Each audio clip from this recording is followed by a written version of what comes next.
তারপরে যখন আবার আপনি ভ্যাকুয়াম বন্ধ করবেন তখন আবার এই দিক থেকে ঢুকবে, আবার এই দিক থেকেও ঢুকবে। তাহলে এটা বন্ধ থাকা অবস্থা আপনি এটা ভ্যাকুয়াম শেষ করলে এটা দিয়ে ঢুকবো না? কোনটা দিয়ে? হলুদটা দিয়ে। এটা দিয়ে না, আমি তো এটা বন্ধ করে দিব। বন্ধ করে দিব ভ্যাকুয়াম যখন শেষ, ধরেন আমার ভ্যাকুয়ামের সময় শেষ, পরে আমি এটা ভালভ আগে বন্ধ করব। ভালভ বন্ধ করে যা বের হয়েছে তা যেন আর এই পাইপ এদিক থেকে না ঢুকে এদিক দিয়ে এসে এদিকে ঢুকতে না পারে, সেজন্য আমি এটা বন্ধ করে দিলাম। বন্ধ করে দেওয়ার পরে এটা খুলে ফেললাম। খুলে ফেললে তখন তো এদিক দিয়ে বাতাস ঢুকবে, ঢুকে এই পাইপ দিয়ে ঢুকে এইখান পর্যন্ত আসে থাকবে। এটা এই পাইপ দিয়ে আর এদিকে যাইতে পারবে না সিস্টেমে। এটাই তো তখন এই হোস পাইপের যে বাতাসটা আছে এই বাতাসটাকে বের করে দিতে হবে। কার সাহায্যে? গ্যাসের সাহায্যে।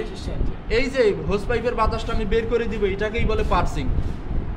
ওই যে আমার কালকে আমি লিখে দিলাম না পার্সিং, এটা বের করবো সর্বশেষ কাজ আর কি। বের করবো কিভাবে অবস্থা বের? ওটা গ্যাস যখন আমি ভ্যাকুয়াম করা শেষ হবে না তখন গ্যাস ছেড়ে দিয়ে এটা দেখাই দিব। শুরু করো। তাহলে এটা খুলে দিতে হবে। খুলে না দিলে টানবে না। জি স্যার, টেনে ওই যে বের ওখান করতে পর্যন্ত পারবে না। এসে বন্ধ থাকবে। পুরোটাই খুলতে হবে না। মানে যে সুইচটা ইউজ হয়েছে ওইটা দেখতে হবে। এখন কত আছে কাটা? জিরোতে না? জিরো দিচ্ছি। জিরোতে না? জি। যখন আমি চালু করব এটা আস্তে আস্তে নিচের দিকে নামবে,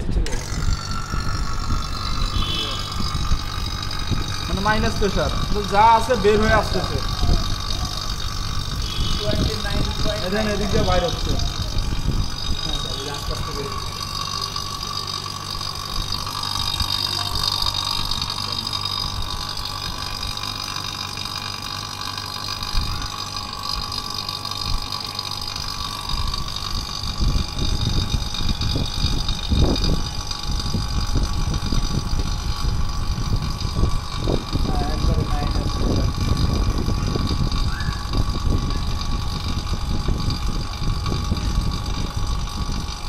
চলে আসছে।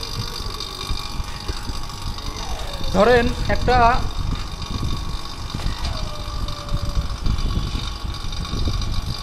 চুপসে যাওয়া বেলুন, বেলুনকে যদি আমি ফুটা করে দেই হ্যাঁ তাহলে বাইরে থেকে বাতাস ঢুকবে না ওখানে? হ্যাঁ ঢুকবে কিনা?